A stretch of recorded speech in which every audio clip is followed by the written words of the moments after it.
네, 9월 3일 금요일 저녁입니다. 오늘 하루도 수고 많으셨습니다. 그리고 이번 한 주도 정말 고생 많으셨습니다. 날마다 새로운 퇴근길 시사 맛집 신장식의 신장개업, 오늘도 문을 활짝 열겠습니다. 저는 주인장 신장식입니다.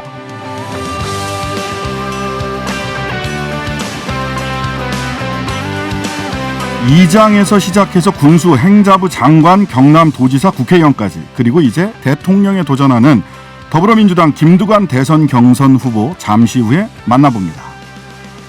파부 침주, 솥을 깨고 배를 가라앉히는 각오가 있어야 이길 수 있다. 오늘 관훈 토론회에서 국민의힘 이준석 대표가 한 말입니다.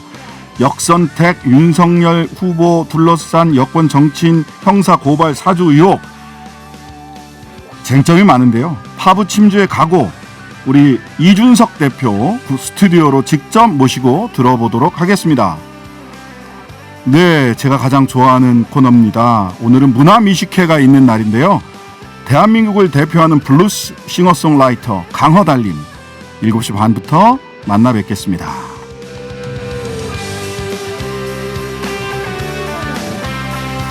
신장식의 신장개업, 청취자 여러분, 단골 손님 여러분들과 함께 꾸려갑니다. 유튜브와 홈페이지 게시판 모두 열려 있고요.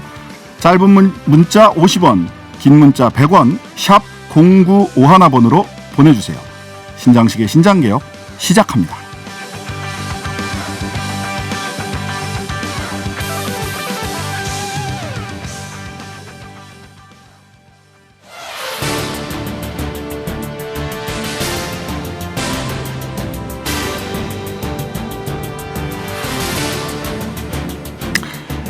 이장에서 시작해서 군수를 거쳐 행정자치부 장관과 경상남도 도지사, 그리고 국회의원까지 리틀 노무현으로 한때 불리시기도 했었죠. 더불어민주당 대선 경선 후보 김두관 의원입니다. 안녕하세요. 예, 반갑습니다. 김두관 후보입니다. 네, 지금 자가격리는 다 끝나신 거죠? 예, 9월 1일 날까지요. 14일간 자가격리했습니다. 예, 그래서 엊그제 그 TV 토론 나오시는 건 직접 뵀습니다. 정세균 의원께서는 영상으로 하셨고, 그래서 건강하게 다시 돌아오셨구나, 반가운 마음이었습니다. 예. 자, 저희들이 이제 대선 경선 후보님들 나오시면 제일 먼저 하는 질문입니다. 소위 탑 오브 마인드. 김두관 하면 딱 사람들의 마음에 떠오를 만한 이미지 뭐다? 본인은 어떻게 생각하십니까? 아무래도 제가 이제 리틀 노무현이라는 닉네임을 얻었는데요. 네네. 노무현 대통령께서 끝까지 추구했던 국가 균형 발전, 또 자치분권 정치 개혁, 또 영남에서 지역주의를 핵파하려고 굉장히 노력을 많이 했지 않습니까? 네네. 부산에서 떨어지면서도 여러 번 도전하고, 네. 저도 경남에서 사실은 9번 도전해가지고 5번 떨어지고 4번 당선됐거든요. 9번이요. 예. 사모님이 굉장히 고생하셨겠습니다. 뭐 제 아내만 그렇게 했겠습니까? 경남 지역에 예. 특히 영남권에서 예. 더불어민주당으로 이제 정치하는 분들은 대부분 뭐 저와 비슷한 처지죠. 그래도 저는 3번째 만에 도지사 당선이 되고 네. 또 어려운 지역에서 양산 을에서도 당선되고 이래서 조금이나마 우리 경남, 부산, 울산 또 대구, 경북 어려운 지역에서 우리 민주당을 깃발로 하는 분들에게 작은 희망이 되었으면 좋겠다, 이런 마음을 늘 갖고 있습니다. 하기는 저는 이제 대구 경북이나 경남 쪽, 지금은 좀 다르지만 한 10수년 전만 해도 독립운동하는 기분이다, 이렇게들 말씀들 하시더라고요. 그쪽에서. 정말 그런 마음으로 했습니다. 그쪽에서. 지금은 많이 좋아졌죠. 예. 네. 다들 뭐 우리 김두관 의원님도 그 일익을 담당하셨다, 이런 평가를 받으실 수 있겠다는 생각이 듭니다. 자, 4일하고 5일, 내일하고 모레예요. 이 다들 그 관심이 집중되어 있는데, 충청권 대의원 권리당원 투표 결과 김두관 몇 등 나옵니까? 객관적으로는 지지율이 매우 낮지만 네네. 뭐 결과를 미리 예단하지는 않고 최선을 다해서 승부하겠다는 입장이고요. 네. 제가 지난번에 오송역에 내려가지고 충북을 방문하려고 했는데 확진자하고 밀접 접촉했다라고 연락이 와서 바로 돌아갔거든요. 네네. 그래서 17일 만에 이제 충북을 왔는데, 네. 오늘 저 충북 오송 바이오단지를 방문하고 네. 지금 세종시에 와 있거든요. 네네. 특히 이제 세종시는 우리 참여정부에 제가 초대 행자부 장관을 하면서 행정수도건설 특별법을 저희 행자부에서 입안을 했지 않습니까? 네네. 그래서 어떻게 보면 신행정수도건설 특별법을 제가 만들었고, 네. 어떻게 보면 그 첫 삽을 떴는데, 아직까지 이제 미완의 과제로 남아 있어서 이걸 완수할 사람이 김두관이다. 차기 정부 5년 동안 청와대와 국회를 완전 세종시로 옮겨서 완성할 사람은 확실하게 김두관이다 해서 충청권 대의원하고 당원들에게 설명을 충분히 하고 있고요. 네네. 좀 당원과 대의원들께서 잘 선택해 주시리라 믿습니다. 첫삽을 떴으니 마무리도 내가 하겠다. 일자 해지 차원에서 그렇게 하겠다고 말씀드리고 있습니다. 네. 그 참 안타까우셨겠어요. 그 코로나 자가격리로 인해 가지고 그 한참 예. 대전 충청 지역 당원들 만나셨어야 되는데 만나지 못해서 안타까우셨을 텐데 그래서 그러셨는지 어제도 코로나19로 인해서 경선 수년하는 게 바람직하다라고 말씀하셨어요. 예, 지난번에 제가 그런 제안들을 했었는데 당에서 아마 일정 때문에 받아들이지는 않았고요. 네네. 사실은 이제 저는 2주간 격리가 이제 해제해서 나왔지만 또 정세균 총리 후보께서는 지금 자가격리돼 있거든요. 네, 그러시죠. 향후에 이런 일도 생길 가능성도 있기 때문에 그 당시 제가 요구했던 것은 수년 했으면 좋겠다. 그럼 수년이 안 되면 그래도 이렇게 코로나 확진자와 밀접 접촉할 후보들이 나올 수도 있기 때문에 네. 그런 경우에 대비해서 좀 매뉴얼을 만들었으면 좋겠다 이렇게 요청을 했는데도 만들지도 않고 또 정세균 후보께서 이렇게 격리가 돼 있고 해서 네. 그러다 보니까 또 흥행이 저로 안 되는 것 같아요. 아, 흥행이 아직 안 된다. 예. 예, 지금 내일 대전하고 충남 내일 그 우리가 직접 연설을 하게 되는데 그렇죠. 아무 청룡도 없이 연설을 해야 되잖아요. 아. 그러니까 경선 흥행도 좀 안 되는데 모르겠습니다. 이재명 후보하고 이낙연 후보 워낙 치열하게 네. 검증 경선을 하고 있어서 조금 주목받는 측면이 있지만 전체적으로 좀 흥행이 안 돼서 함께하는 사람 입장에서는 좀 안타까움이 있습니다. 이 변수가 잘 안 만들어지니까 또 예. 쫓아가는 후보 입장에서는 좀 답답한 노릇이겠다 하는 생각은 뭐 듭니다. 자, 예. 어제 있었던 토론회 관련해서 후보 토론회 관련해서 몇 가지 좀 여쭙겠습니다. 토론회에서요, 우리 김두관 후보님 이낙연 후보에게 총리 시절 부동산 제대로 잡지 못했다 이렇게 지적하셨죠. 예예. 예, 어느 측면을 그렇게 제대로 못 잡았다. 그러면은 부동산 어떻게 했어야 된다. 우리 김두관 후보님 의견을 좀 주시죠. 사실은 뭐 대통령 다음으로 가장 영향력 있는 국정을 총괄하는 분이 총리지 않습니까? 그렇죠. 물론 이제 부동산 주무부처 장관은 그 당시 이제 국토교통부의 김현미 장관이었고 또 청와대 정책실이라고 볼 수 있지만 네. 국무조정실장을 통해서 그런 걸 총괄 정책을 조율하고 최종 결정하는 결에도 총리신데 이제 그 문재인 정부 재장수 총리를 하시면서 부동산 대책 여러 차례 내놨음에도 불구하고 제대로 부동산 문제가 정리 안 됐다는 점을 좀 지적을 했고요. 네. 또 행정수도와 관련해서도 2004년 국정감사장에서도 그런 우려를 표시를 했고 또 총리 재임 시 2017년 총리 재임 시에도 세종시의 청와대와 국회가 다 가는 것은 또 다른 지방이 역차별 받을 수 있다는 발언들을 좀 하셨거든요. 네네네.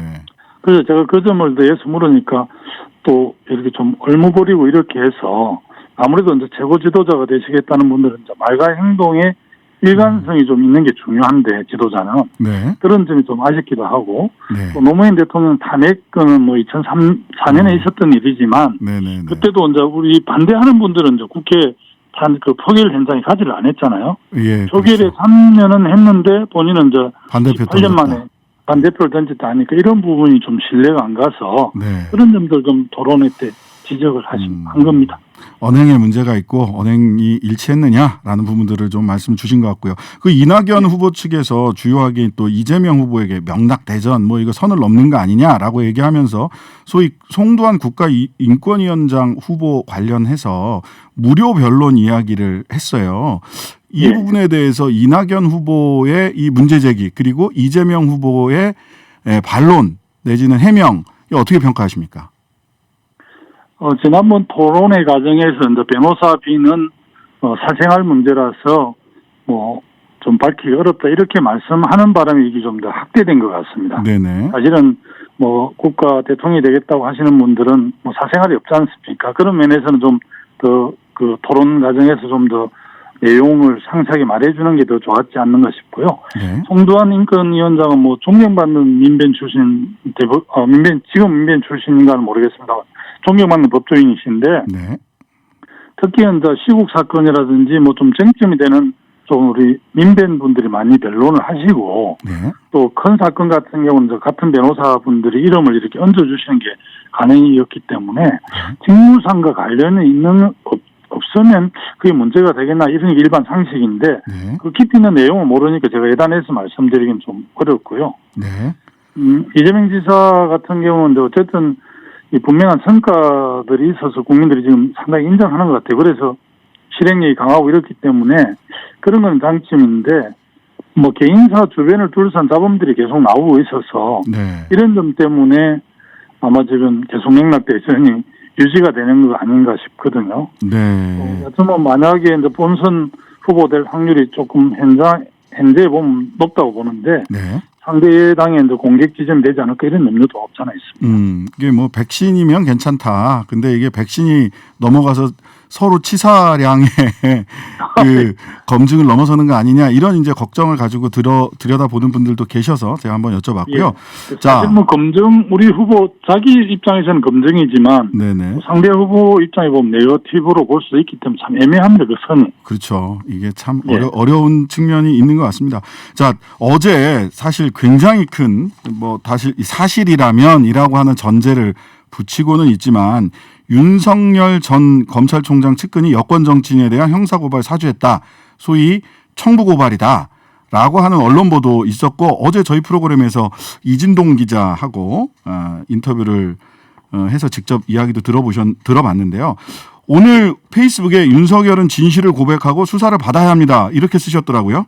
혹시나 했는데 예. 역시나다. 이렇게 말씀하셨는데 뭘 혹시나 했는데 뭐가 역시나였는지 좀 말씀 좀 해 주시죠. 거기에 이제 그 검찰이 여당과 관계된 사람을 청부 고발하도록 했다면 이것은 국기를 물러난 사건이거든요. 국기문란 사건이다. 예. 물론 사건이고 정말 그 피해자로 이렇게 즉시된 사람이 어쨌든 윤석열 검찰총장, 자기 부인의 김건희 씨, 그리고 또 장모로 되어 있지 않습니까? 네. 그렇게 되어 있고 그게 검찰 그 대검 정보 정책관인가 그분이 그렇게 했다는데 그 검찰총장과 부인과 그 장모 관계되는 일의 고발건인데 그걸 전혀 독자적으로 했다는 게 상식적으로 말이 안 되고. 네. 그래서 이 부분은 뭐 좀 더 밝혀져야 될 부분이지만 어쨌든 그 흐름으로 봤을 때 충분히 이 합리적인 의심이 갑니다. 특히 네. 이제 유시민, 뭐 최강욱 또 이렇게 또 변호사 항희석 변호사 이런 분들 그리고 또 저 유수 타파에서 문제 제기한 쪽을 고발을 했는데 11분을. 네네. 저는 뭐 이 부분은 저 김호수 검찰총장이 아마 그 정확하게 감찰을 지시했다 하거든요. 그래서 네. 좀 더 지켜봐야 되지만 지금 저 김웅 그 국민회의 국회의원께서 네. 공익제보다 그러는데 네. 아니, 검찰이 여당 후보를 청구 고발하는 게 공익제보라는 게 말이 되나요? 저는 네. 상식적으로 전혀 이해가 되지 않습니다. 법률가로서 좀 그 얘기는 조금 납득이 저도 잘 안 가긴 했는데요. 이 윤석열 후보와 관련해서 우리 김두관 후보님은 이전에 탄핵 주장하셨었잖아요. 예. 예. 그리고 이번에 그 당시에 참 많이 좀 아쉽고요. 예.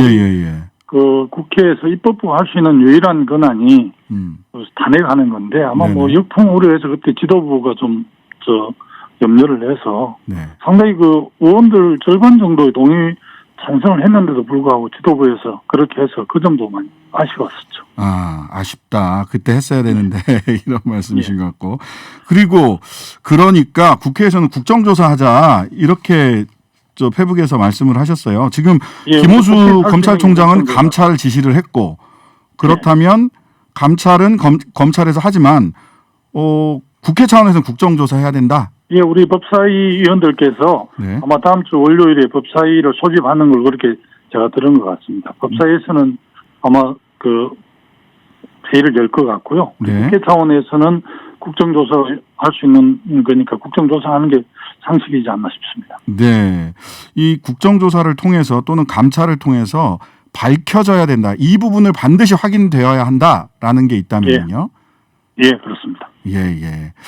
자, 그 지방 분권을 위해서 5극 2특 초광역 다극체제 국가전략 조금 어렵습니다. 공개하셨는데 소위 5극 2특 초광역 다극체제 국가전략 이게 뭡니까? 사실은 대한민국은 이제 60년간 서울 중심 공화국이었는데요. 네네. 계속해서 이렇게 가다가는 서울의 미래도 없고 대한민국 미래도 없다라고 생각을 하거든요. 네. 최근에 우리가 이제 57년 만에 개도국에서 선진국으로 됐고 선도 선진국으로 가기 위해서는 우리가 이제 전쟁의 참화 속에서 서울 중심으로 나라를 이렇게 만들었는데 이제 그것 때문에 이제 서울이 이렇게 그 발전을 했지만 사실은 지방은 굉장히 희생이 됐지 않습니까? 그래서 네네. 나는 이제 이 대한민국 이 구조를 재구조화하는 차원에서 5개의 강력 메가시티, 예를 들면 호남, 또 대구, 경북, 부울, 경영, 충청, 수도권 이렇게 하고요. 이도는 제주특별자치도 하고 강원도를 평화특별자치도로 해서 대한민국 구조를 이렇게 짜고 그 속에 이제 소프트웨어는 이제 예를 들면 4차 산업과 관련된 이런 것들을 넣어야 되는데요. 저는 서울이 지금 뭐 설명할 수 없잖아요.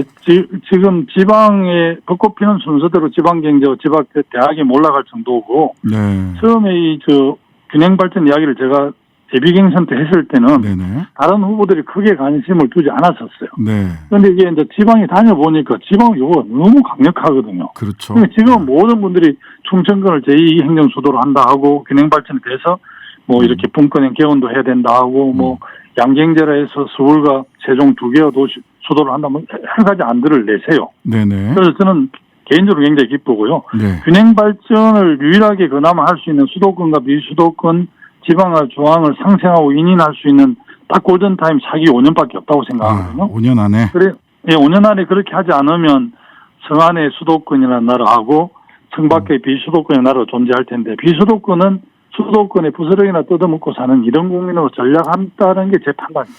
예, 그러면 이게 5극 2특 광역 메가시티 중심으로 가자 이제 이런 이야기들이신데 그러면 행정 단계도 예. 기초 광역 중앙 정부로 이어지는 3단계 행정 단계도 이거 그럼 개편해야 되지 않나요? 이게 실질적으로 시스템과 소프트웨어가 맞으려면? 예, 심각하게 연구를 해봐야 됩니다. 전에는 이제 읍면동이 있어가지고 개청이 4단계였는데 읍면동이 없어지고 지금 그렇죠. 시군구 시도 중앙구 3단계가 됐는데요. 네네. 이 메가시티가 되면 그 행정 개청을 어떻게 할지는 이제 메가시티에 속하는 예를 들면 강주 전남북 같은 강주 전남북 시도민들이 네. 이제 결정을 하고 네. 저는 도시 경쟁력으로 시대가 바뀌어가고 있기 때문에 네. 경남을 예를 들면 부산, 경남, 울산이 중복 투자를 하거나 각각 경쟁력이 전혀 없어요. 예를 들면 뭐 도시 경쟁력을 키우려면 800만에서 1000만 정도 메가시티가 네. 해야만이 가능하거든요. 그래서 네.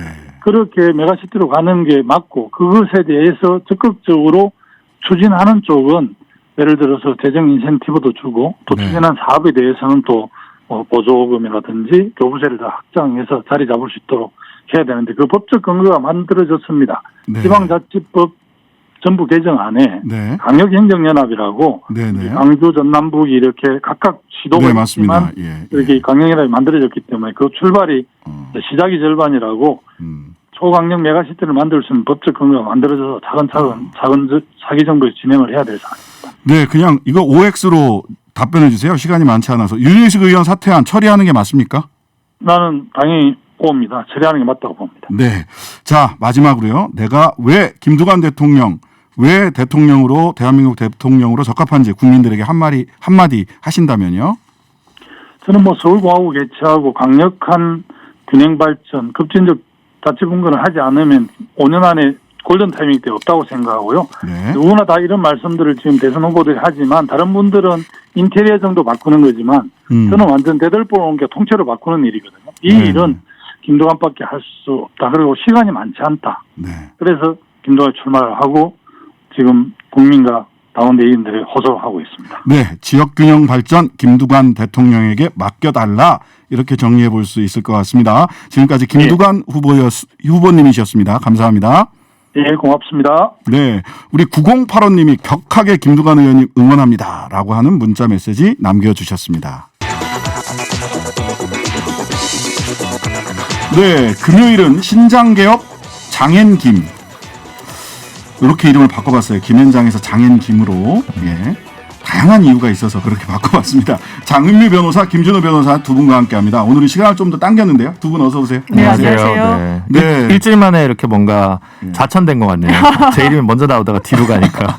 그래서 뭐 장hen김 하다가 장금이 뭐 이런 얘기도 있었다가 네. 일단 장hen김으로 가보겠고요. 알겠습니다. 우리 청취자 여러분들께서 이 코너 제목 장금이, 장hen김, 김앤장 뭐 의견 주시면 제 의견 많은 대로 한번 모아볼까 합니다. 자, 퇴근 시간 제일 바쁜 시간에 이렇게 시간 당겼는데도 두 분 와주셔서 너무 감사드리고요. 오늘 한 두 가지 정도 굵직한 주제 한번 바쁘게 한번 검토해 보도록 하겠습니다. 먼저 오늘 들어온 소식이죠. 공수처가 조희연 서울시 교육감 공소 제기 서울중앙지검에 요구했어요. 이거 자체가 정말 네. 그 두 분 어느 정도 예상하신 결과였나요? 어떠세요? 장 변호사님. 사실 공수처 수사 1호라고 타이틀을 붙이는 순간 이것은 사실 기소 수순으로 가겠구나라고 그렇죠. 좀 예상할 수밖에 없었고 워낙 그 상징성이 컸기 때문에요. 그런데 왜 이 사건을 공수처가 들여다보는 첫 사건으로 지정을 했는지는 참 많은 의문이 제기됐었죠.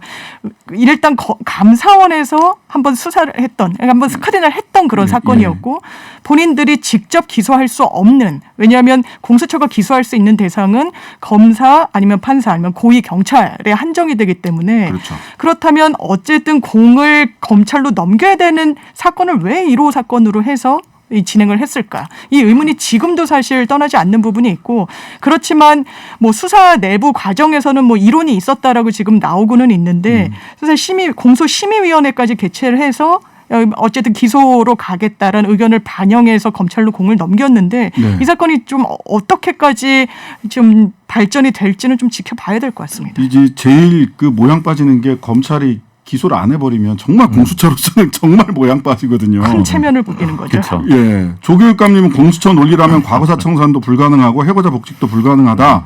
공수처가 나쁜 수사기관의 길을 택했다라고 항의를 했는데 조교육감 쪽에서는 어떻게 대응을 할 걸로 보이세요? 이제 지금 이게 좀 흥미로운 게 현재 언론 보도에 따르면 구체적인 혐의가 이제 결제 라인을 바꿨다라는 부분이랑 권한이 없는 비서실장에게 이와 관련된 업무를 보고받게 했다는 점, 뭐 이런 부분들이 중심이에요. 그러니까 원래 이제 부당한 특별 채용이 있으려면 신장식 장윤미로 뽑아. 그렇죠. 이제 이렇게 정해놓고 이제 이 절차를 진행했을 때가 문제가 되는 건데 그건 벗겨낸 거예요, 혐의를. 변호인 쪽 입장에서 보면.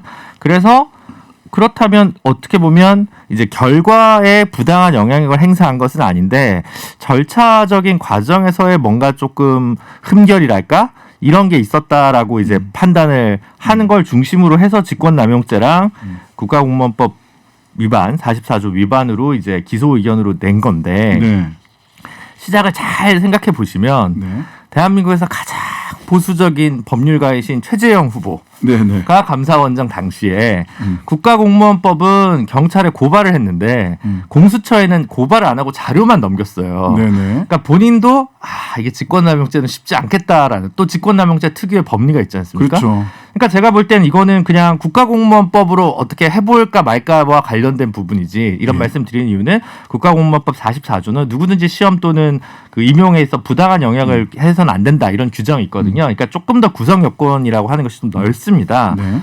그러면 직권남용은 또 그 수사 대상도 아니에요, 공수처에. 예, 맞아요. 그렇죠. 그러면 사실 공수처가 판단을 좀 잘못했다는 건 장윤미 변호사님이 아까 얘기를 하신 거고, 그럼 여기서도 저는 직권남용죄까지 기소할 건지 말 건지가 관전 포인트였다고 생각을 했습니다. 그러니까 안전하게 가려면 국가공무원법 위반만 제기를 하고 기소 의견으로 넘기고, 국가공무원법은 직권남용은 아니라고 보는 것 같은데, 지금 보도 보면 내부에서 의견이 나눴다고 합니다. 공수처에서 레드팀과 수사팀 간의 의견이 나눴다고 하고, 의견이 나뉘니까 공소심의위원회를 거쳐서 그냥 하는 걸로 결론을 낸 것이 아닌가. 그러니까 내부에서도 우왕좌왕을 좀 하거나 고심을 한 흔적이 있는데, 결정적으로 제일 나쁘다고 할 수 있는 누구누구를 찍어놓고 얘를 채용해라고 한 것은 아니다라는 쪽으로 공수처 수사 결과에서는 가닥이 잡힌 부분이어서 이 부분을 오히려 좀 눈여겨보셔야 될 것 같습니다. 근데 이제 쟁점이 되는 게 직권남용 권리행사 방해에서 그 결제 라인에 있던 사람들한테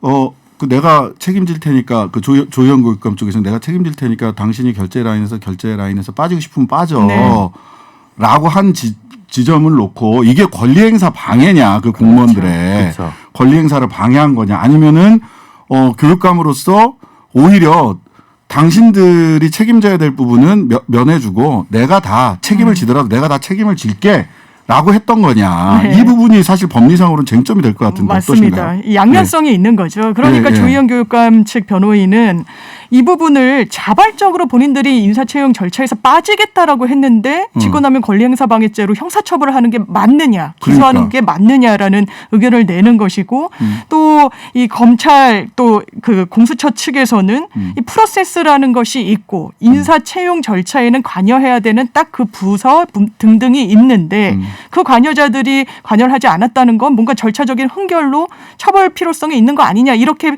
좀 팽팽하게 나뉘는 것 같습니다. 그러니까 애매해요 거기도 그리고 사실. 또 하나는 아까 제가 혐의 2개만 말씀드렸는데 하나 빼먹은 게 인사위원 한 명이 내가 인사위원회 안 들어가겠다라고 얘기하니까 아니 인사위원이 인사위원회를 들어가야지라고 해서 들어가게 했다는 거예요. 이걸 또 그 직권남용으로 봤다는데 이 부분은 저는 바로 벗겨질 좀 것 약한 같아요. 혐의가. 부분이 있죠. 뭐 아니, 빠지고 싶은 사람 빠지세요 해도 직권남용이고 아니, 빠지면 안 되죠. 꼭 들어와서 권리행사 하세요라고 하는 것도 직권남용이다. 네. 애매합니다. 네. 자 그래서 오늘 보니까 이제 민변 우리 김진우 변호사님 전에 민변에서 네, 상근을 하신 적이 민변 있습니다. 상근을 네. 하신 적이 죄송합니다. 본인 스스로가 긴장했나 봐요. 네, 민변 사법센터에서도 그 절차적 공정성 특히 공수처의 공소심의위원회 이거 절차적으로 문제 있는 거 아니냐라고 하는 그 논평을 냈더라고요. 네, 그렇습니다. 예, 어떤 내용인가요? 그러니까 이제 근데 이게 엄밀하게 얘기하면 그 검찰 수사심의위원회는 이제 그 피의자 쪽에서 나와서 뭔가 변론을 할 수 있는 그런 이제 제도가 있는데 맞아요, 있어요. 네, 예. 공수처는 그게 없어요. 그러니까 이제 이거 좀 규정을 바꿔야 된다는 게 핵심이죠. 이번에 운영을 잘못했다라고 얘기하기엔 규정이 그런데 그럼 뭐 그걸 어찌 하겠습니까? 네, 그게 이제 있고, 근데 공수처가 재밌는 게 공소심의위원회라는 게 있다는 건 이제 기소 여부에 대한 판단을 하는 외부 자문위원들로 구성된 위원회잖아요. 그렇죠. 근데 공수처는 공소심의위원회와 수사심의위원회가 별도로 있습니다. 그래서 검찰은 수사심의위원회 안에서 다 기소 수사 다 판단하는데 여기는 별도로 돼 있어요. 그래서 공수처 공소심의위원회 공은 공수처의 공이 아니다. 그냥 공소 여부를 결정하는 곳이다라고 이해를 좀 해주시면 될 것 같고요. 어쨌든 그냥 의견서만 낼 수 있고 직접 와서 뭔가 이야기할 수 있는 그런 절차 규정을 따로 만들지 않은 부분은 앞으로 보완이 좀 필요한 건 분명해 보입니다. 그렇겠네요. 자, 오늘 공수처에서 검찰의 기소 의견으로 사건을 보낸다. 기소 의견으로 사건 보낸다라고 결론 냈지만 결국 최종 처분 이렇게 된 게 이제 아까도 말씀드렸습니다. 검찰이 기소 여부를 결정을 하게 돼 있잖아요. 검찰이 추가 수사를 요구하거나 또는 공수처와 검찰의 긴장 관계가 요 사건을 계기로 해서 다시 또 불거질 이런 우려는 없나요? 저는 그 재점화될 가능성이 충분히 있다라고 생각을 합니다. 그리고 이 뭐 수사 자체의 정당성뿐만 아니라 이게 뭐 직권남용 권리행사 방해죄에 될지 안 될지에 대해서도 좀 면밀하게 봐야 되는 부분이 분명히 있는 것 같아요. 근데 뭐 사법농단 사건이나 기타 등등에서 직권남용 이 혐의가 다 무죄가 나왔던 건 그 직권 자체가 없었다라고 판단받아서였던 건데 일단 조희연 교육감 같은 경우에는 인사채용의 주체고 그 직권은 있다라고 이제 인정되는 부분이 종전의 이 판결과는 좀 다른 부분이라서 이게 어떻게 이 유죄까지 공소유지가 가능할 정도까지 수사가 됐는지는 검찰이 아마 들여다볼 것 같고요. 저는 이 과정에서 상당히 안타까웠던 게 공소심의위원회 등등을 열어서 여론 수렴 절차도 거쳤는데 일단 조희연 교육감 변호인 측의 주장은 그렇습니다. 우리는 이 공소심의위원회라는 게 열리는 것 자체도 언론을 통해서 알았다. 우리의 항변 기회를 전혀 보장받지 못했다. 거기에 반해 일단 공소를 이제 마음 먹은 공수처 검사는 그 자리에 있었고 본인들의 입장을 충분히 설명한 것으로 보인다. 그래서 우리 입장은 어떻게 반영됐는지를 묻자 의견서를 그대로 전달했다라고 했는데 수사검사 말은 의견서를 직접 준 게 아니라 변호인 의견을 약간 가공해서 편집해서 그 부분을 배포했다 이랬거든요. 그건 문제다, 그거는. 그건 이런 잡음을 내는 게 참 안타깝고 이해가 안 되는 부분이 있고 그렇습니다. 이게 변호인 입회라는 그런 과정은 제가 단순한 학생들 사이의 학교 폭력 사건을 다루어도 맞아요. 한 학생이 변호사를 대동했는데 한 학생은 못해서 학교 측에서 둘 다 변호사 도움 없이 한번 입장을 내보십시오 했던 사건에서 이게 절차적 흠결로 인정받았던 제가 판결을 받았습니다. 그만큼 절차는 엄밀하게 특히나 이렇게 사회적 주목도가 큰 사건에서는 좀 치밀하게 다뤘어야 되는데 그런 부분이 참 안타깝다 이렇게 말씀드릴 수 네, 있습니다. 공수처 이제 인력도 적고 출범한 지 얼마 안 돼서 이런저런 뭐 잡음이나 이렇게 흠결들이 눈에 자꾸 보이는데요. 네. 국민들이 뭐 이제 막 시작했으니까 걸음마 단계니까 조금 지켜보자라고 하는 의견이 있는가 하면 그 인내 시간도 사실은 한계는 있을 걸로 보입니다. 공수처에서 조금 더 깔끔하게 특히 피의자의 인권이 좀 보장될 수 있도록 사건을 진행했으면 좋겠다라는 바람이 생깁니다. 자, 두 번째 주제는요. 이거 일주일 내내 이야기들이 많았는데요. 전자발찌 관련된 이야기를 좀 해봐야 될 것 같습니다. 서울경찰청이 신상 공개한 56살 강윤성 전자발찌 끊고 여성 2명을 살해했죠. 한 분은 전자발찌를 차고 있는 동안에 그리고 한 분은 전자발찌를 끊고 나서 살해를 했고요. 공개 수배 중인 50살 마창진도 전자발찌 훼손으로 도주했어요. 이렇게 이분은 이름이 약간 지역색이 두드러지시죠. 그래가지고 저는 사실은 처음에 몰랐어요. 오해했어요. 네, 그 지역에서 뭔가 일어난 줄 알았죠. 그러니까 네. 그 지역에서 뭔가 저도 일어난 줄 알고 그랬는데 그냥 이름이 마창진입니다. 네. 예, 그 지역 분들 너무 이렇게 상처받거나 신경 쓰지 않으셔도 될 것 같고요. 이거 네. 얼마나 벌어지는 거예요? 전자발찌 끊고 도망가는 일들이. 제가 안 차봐가지고. 예. 근데 제가 알기로는 이게 한 6번 정도 그동안 개량이 됐다고 네, 합니다. 네, 이제 문제가 있으니까 뭐 이럴 때 불편하다 이럴 때 하다 이렇게 하다 보니까 계속 개량은 되고 있는데 매년 한 몇십 건 정도는 끊는 경우가 발생을 하고 있다고 지금 보고가 되고 있는 상황이어서 네네. 어쨌든 이번에 법무부에서 발표한 대책 중에서도 이걸 좀 더 견고하고 잘 만들겠다라고 입장 표명을 했는데 참 뭐 놀라운 일이죠. 이게 보면 법무부에서 사실 몇 달 전에는 이거 소형화 경량화해서 그렇죠. 인권 침해 소지를 줄이겠다. 그랬는데 이번에는 또 이런 사건들이 벌어지니까 더 튼튼하게 하겠다. 또 이제 가끔 이 프로그램 진행하다 보면 댓글에는 그 손오공 머리띠처럼 아예 바깥에 보이게 해야 된다. 주홍글씨처럼요. 예, 주홍글씨처럼 보이게 해야 된다. 이건 뭐 사실은 분명히 인권 침해 소지가 있어서 그렇게까지 가진 않겠지만 이게 이런 그 재범한다는 것이 사실상 문제인데 전자발찌로 이거 해결이 어느 정도 가능합니까? 어떻습니까? 사실상 불가능하다고 봐도 되죠. 그러니까 전자발찌라는 것은 1대1로 관리하면서 어떤 지켜야 되는 룰 같은 거, 그러니까 본인이 거주하기로 했던 그런 곳을 이탈하거나 하는 걸 바로바로 체크하는 기능은 있지만 네네. 완전히 범죄를 제거하는 데는 상당히 약할 수밖에 없고 네네. 제가 형사정책 같은 것을 좀 제안하시는 그런 분한테 이게 얼마나 쉽게 끊기는 거냐, 네네. 얼마나 쉽게 끊기길래 이런 일이 자주 발생하냐 했더니 실제로 이제 공업용 공구로 한 20-30분 계속 끊어야만 끊어지는 정도로 알고 있다고 말씀은 하시더라고요. 쉬운 일은 아닌데. 예, 쉬운 일은 아니지만 또 불가능한 일은 아니에요. 그렇죠. 작정하면 할 수 있다. 그래서 이 실제로 운영이 잘 되고 있다고 법무부에서도 상당히 홍보를 많이 했었고 한번 그 법무부의 상황실을 들렀다 오신 분에 따르면 실제로 바로 이탈하면은 GPS 그런 수신 장치를 통해서 인지가 가능한 시스템은 갖춰 있는 건 맞다고 하더라고요. 네네. 근데 그럼에도 불구하고 이렇게 이탈해서 흉악범죄를 저지르는 한두 건이 정말 문제인 건데 네네. 이런 것까지 막으려면 근본적으로 이번 사건에서도 경찰이 영장 발부를 못 받아서 그 현장에 갔음에도 무려 그렇죠. 5차례나 갔음에도 이 집안을 들어가지 못했던 거잖아요. 네네. 저희가 법원 단계까지 기다리고 시간이 지체되면 그 현장에서 대응하는 데 상당히 문제가 많이 생길 수 있거든요. 그래서 이런 어떤 상황을 계기로 제도적인 보완, 그러니까 현장에서 바로 대응할 수 있도록 어떤 영장 발부까지 기다려야 되는지에 대한 좀 고민도 같이 수반돼야 될 것 같습니다. 근데 이제 중요한 거는 이게 전자팔찌를 훼손하면 7년 이하의 징역이나 2천만 원 이하의 벌금이에요. 네. 그럼 그걸 교육을 받을 거란 말이죠. 그렇죠. 그러니까 그걸 알고 내가 범죄인 걸 알면서 끊고 가는 사람은 더 방법이 사실 없기도 해요. 뭘 해도 그 네. 정도를 교육받고 갔는데도 그럴 정도면 그렇죠. 뭘 해도 재범한다. 그리고 두 번째는 전자발찌를 끊고 범죄를 일으키는 그러니까 전자발찌를 끊는 자체가 범죄죠.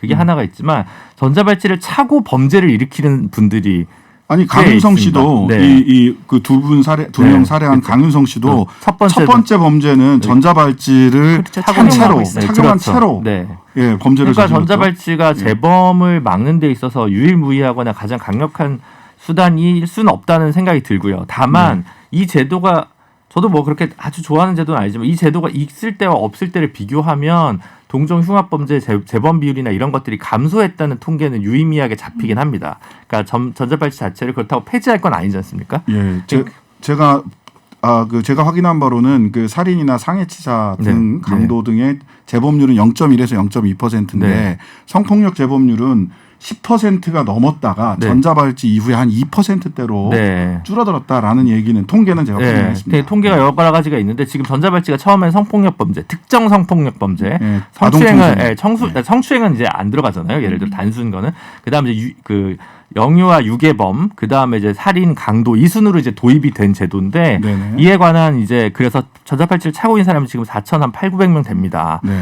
근데 이제 인력이 좀 늘었는데도 불구하고 전자발찌를 찾는 범죄 대상이 늘어나면서 전자발찌를 차고 있는 분들의 숫자도 늘어나면서 사실 인당 처리해야 되는 이렇게 보면 감시해야 되는 인원이 그 감찰관 1인당 17명 정도 수준으로 계속 유지되고 있거든요. 네, 그래서 네, 네. 4년간 한 100몇십 명 정도의 인력이 늘었지만 사실 더 늘려야 된다. 근데 이제 국민들 입장에서는 이게 법무부와 경찰에서 인력 늘려야 된다.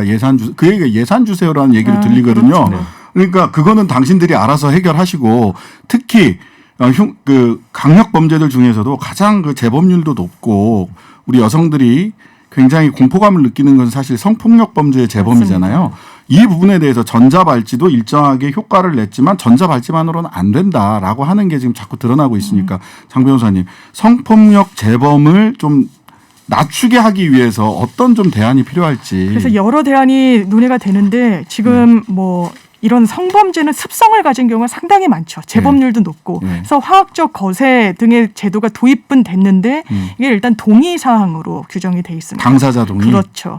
그래서 이 부분도 사실상 굉장히 재범률이 높다라고 객관적인 지표에 따라서 나오고 진단이 된다면 뭔가 강제적인 수단으로 활용해야 되는 거 아니냐라는 워낙에 이런 강력범죄가 나오니까 이런 의견도 나오고 있고 지금 신상 공개 여부도 뭐 아동이 있는 집이랄지 좀 제한적으로 공개가 돼서 고지가 이루어지고 있는데 특히 성인이어도 뭐 미성년 여부와 상관없이 여성에게는 좀 고지를 하는 방향으로 좀 넓혀야 되는 거 아니냐. 이런 여러 다양한 의견들이 지금 이 사건을 계기로 나오고 있습니다. 예, 제도적 대안과 함께 사실은 그 예산은 철학이라고 하잖아요. 이거 반드시 막아야 되겠다 한다면 아까 김 변호사님 말씀하신 그런 예산을 집중 투입하는 것까지 좀 적극적으로 뭐 경찰과 법무부가 이렇다 저렇다 국민들은 그런 답변을 듣고 싶은 것이 아니다라는 점을 정부 당국자에서도 알아두셨으면 좋겠다라는 생각입니다. 제 두 가지 주제 한번 점검을 해봤습니다. 김준우, 장윤미 변호사님, 김장 시즌 나왔습니다. 김장 시즌. 마음에 듭니다. 곧 김장 시즌이 곧 되기는 김장 할 텐데. 시즌. 한 번도 해본 적이 없어서 양심에 찔리네요. 그리고 김과장. 김현장 말고 김과장. 굉장히 기발한데요. 네, 김과장도 아주 유력합니다. 예, 다음 주까지 한번 이 의견을 들어서 김과장, 김장 시즌이 투탑입니다. 번호 적어주세요. 그분들 나중에 커피 쿠폰이라도 날릴게요. 네. 출연료로? 네. 제가 뭐 당첨만 되시면 아마도 김이 앞에 나와야 우리 김준우 변호사님이 커피 쿠폰을 선택하실 것 만들지 같습니다. 않으실까. 뭐 저는 뒤에 나와도 됩니다. 장 앞에 나오는 걸 일주일 동안 더 많이 고민해 주시면 좋겠습니다. 네, 오늘 두 분과는 여기서 인사드리겠습니다. 감사합니다. 네, 고맙습니다. 매일 저녁 새롭게 선보이는 뉴스의 신세계, 신장식의 신장개혁.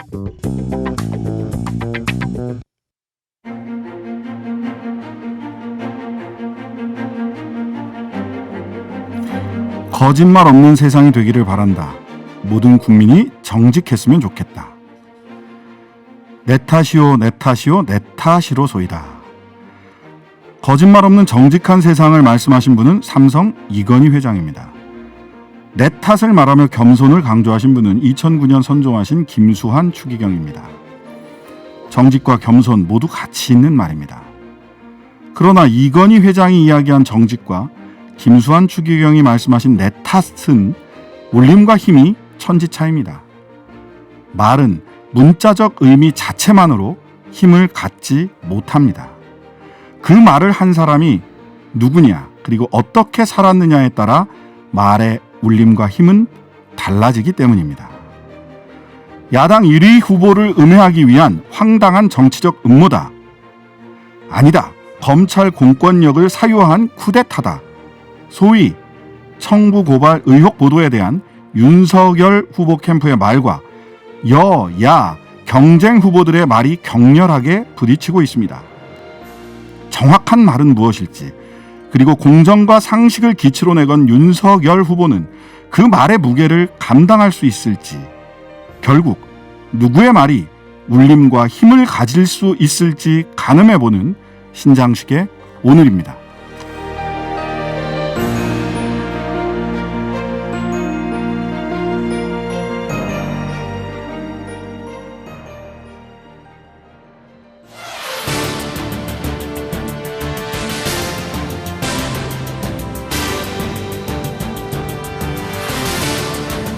파부 침주의 각오로 정권 교체를 위해 파격적 준비를 하겠다.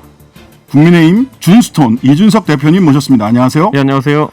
아유, 매주 보다가 이렇게 오랜만에 얼굴을 뵈니까. 아니 근데 이 대임을 맡으신 뒤에 제가 아직까지 이 방송을 들어보질 못해서 이런. 어떤 스타일로 하는 방송입니까? 편하게 하시면 됩니다. 그러면 형님하고 시작해야 되는데. 아이, 그렇게는 안 되지 또. 예. 예, 아니 저는 괜찮은데 예. 국민의힘 당원들이 또 가서 그러니까요. 나열인 당 대표가 가서 또 말실수했다 이런 소리 하실까봐 내가. 우리 당원들 너무 그 꼰대로 인식하시는 거 아닙니까? 사실 그런 거 아닙니까? 아닙니다. 아닙니까? 저희 네. 이제 조성상 젊은 사람 비율이 많이 높아졌습니다. 네, 맞아요. 저희가 어디 다른 방송에서 그 얘기 하거든요. 네. 그 9만 명의 신규 책임당원 6월 그 전당대회를 전후해서 입당한 11만 명의 당원, 그 중에서 당비를 내고 있는 9만 명의 책임당원. 이전에 책임당원이 28만 명인가 네. 됐었죠. 예. 예. 근데 그 이게 힘이 굉장할 거다라는 온라인 당원이 많아서 온라인 가입한 당원이 많아서 네네. 이분들은 아마 K보팅 그 모바일 투표 시스템에도 굉장히 적응을 잘하고 네네. 그래서 아마 그분들이 이번에 경선에서 큰 역할을 발휘할 거라 예측하는 네네. 저희 분석입니다. 네. 자, 이 얘기를 저는 딴 데 가서 저 분석을 할 때 우리 예. 이 대표님 말씀을 할 때 이 얘기가 대선 후보들이 귀담아 들으셔야 될 얘기일 거다. 제가 그래서 그저께 저희 당 사무처에다가 제가 네. 요청해 놓은 자료가 뭐냐면은 네. 실제 우리 당원들의 조성을 통계화해서 후보들한테 좀 제공해라. 이게 원래 우리가 그 네네. 중간고사, 기말고사 볼 때 보면은 네. 시험 과목을 미리 알려주죠. 시험 범위를 알려주잖아요. 그렇죠. 범위를 알려주죠. 지금 약간 저희 후보 중에서 시험 범위를 잘못 알고 계신 분도 나올 수 있어가지고 과거랑은 시험 범위가 좀 바뀌었다는 걸 좀 알려드려야 될 것 같아요. 대체로 잘못 보시는 것 같은데. 그러니까 그래서 그 통계는 네. 그 언제 가입을 했는지, 뭘로 가입 경로,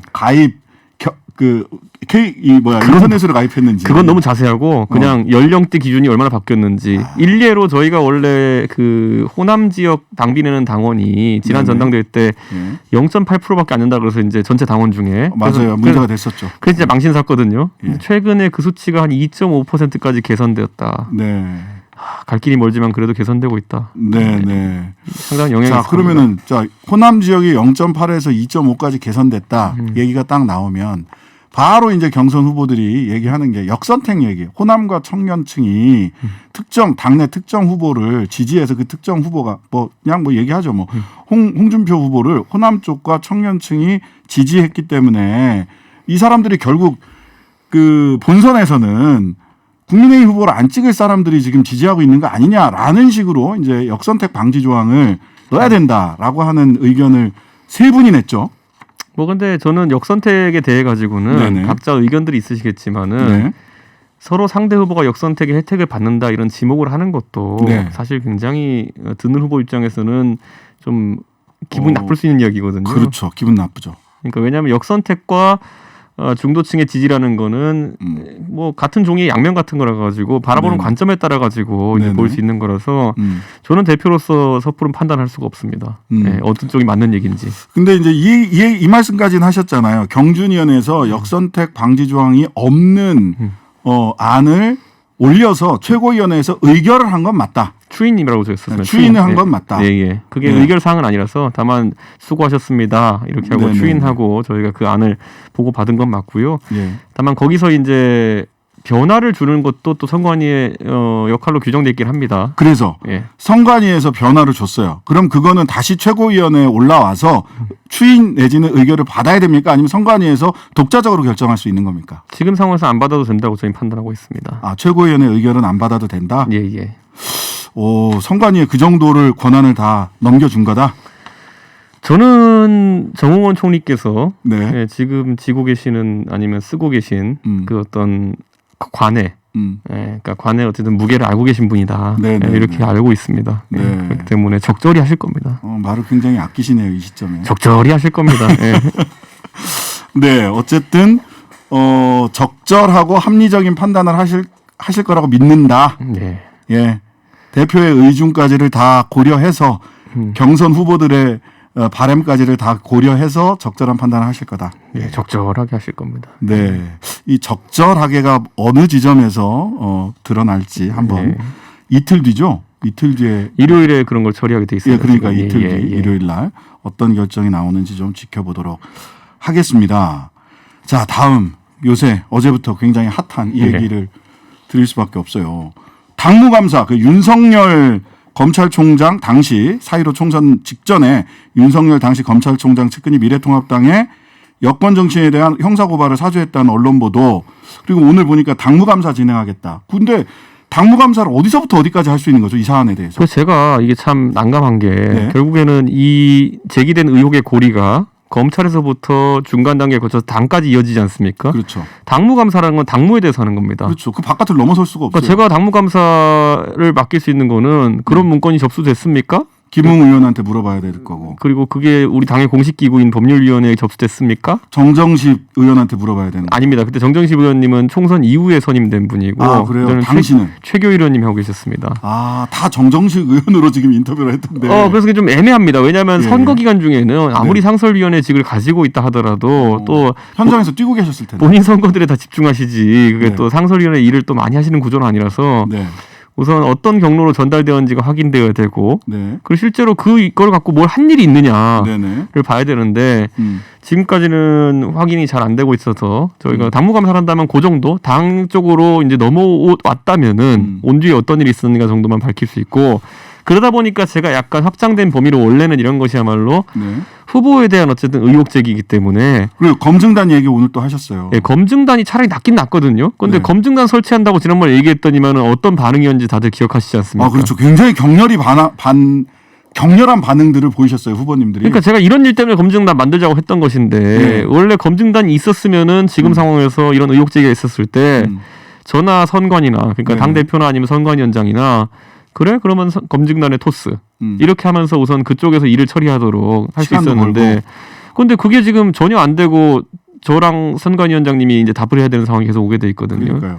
그러니까 저는 검증단이 사실 누구 저격하려고 만든 거라고 자꾸 오해해서 그런데 실제 이런 일이 생겼을 때 전차적으로 굉장히 유용한 조직입니다. 자, 그래서 그때 검증단 얘기가 나왔을 때도 네. 이게 뭐 선관위 산하냐, 어디 산하냐, 최고위원회 산하냐, 아니면 당대표 산하냐. 네. 당대표 산하 검증단이라면 이거는 당대표가 이준석 대표가 후보들 길들이게 하려고 만드는 거 아니냐, 이런 비판이 있었단 말이죠. 네. 이 검증단 만드신다면 어디 산하로 만드시게 됩니까? 저는 제발 선관위 산하에 좀 있었으면 좋겠습니다. 제발. 예. 아, 정홍원 위원장님한테 너무 많은 짐을 떠넘기시는 거 아니에요? 원래 모든 게 떠넘기기입니다. 정치는. 원래? 예. 아, 그런데 그런 거다. 어쨌든 저는 좀 그런 그 일에 대해서는 오히려 당 대표가 그걸 떠넘김 받겠다고 했던 것이거든요. 아, 예를 들어 떠넘김을 받는 거다라고 본인이 생각했지만 딴 분들은 당대표의 길들이기다 후보 이렇게 비판을 했어요. 네. 참 그렇게 길들이기가 쉬운 후보들이라면 제가 이러고 있겠습니까? 아, 요새 하기는 그쪽이 약간 아쿠아리움 같기도 하고 동물원 같기도 하고 비유들이 그러니까 잘 제가 길들여지지 않는 분들인 것 저는 같아요. 그러니까 이런 겁니다. 제가 예. 2012년 선거 때도 대선 때도 당을 지켜봤고 그 뒤로도 많은 선거들 지켜보면서 이 시기에는 이걸 필요로 해라는 것이 저한테 경험적 지식으로 축적돼 있고 네. 우리 당에도 이제 그런 역사가 있는데 네. 제가 그런 걸 그냥 적절한 시점에 꺼내 들면은 왜 그런 걸 하려고 하냐? 뭐 갑자기 뭐 당 대표가 주목받으려고 하는 거 아니냐? 그러니까. 아니 세상에 그러시더라고요. 검증단 차려서 당 대표가 주목받은 일이 역사에 있습니까? 그러니까 저는 그런 것들이 초기에 이제 뭐 아무래도 어떤 분들이 의도를 가지고 마찰점을 찾으려고 했기 때문에 그런 거였겠지만은 네네. 지금 와서는 정상적인 당무를 처리하기 어려운 상황도 좀 있다. 예, 뭐 하려고 하면은 대표가 주목받으려고 한다라는 지적이 있는데 다소 아쉬운 부분입니다. 더 주목을 필요로 하는 대표는 아니다. 본인은 주목 받으려고 하는 게 아니다. 이런 말씀. 저는 음식점 갈 때도 주목받기 싫어가지고 네. 모자 쓰고 가는 사람인데 요즘. 예. 자, 그럼 몇 가지 현안 관련해서 조금 더 여쭤보도록 하겠습니다. 한 가지만 더. 윤석열 관련해서, 윤석열 후보 관련해서, 관훈 토론에서 네. 이 문서가 검찰에서 생산된 말하자면 네. 지금 검사가, 손준성 검사가,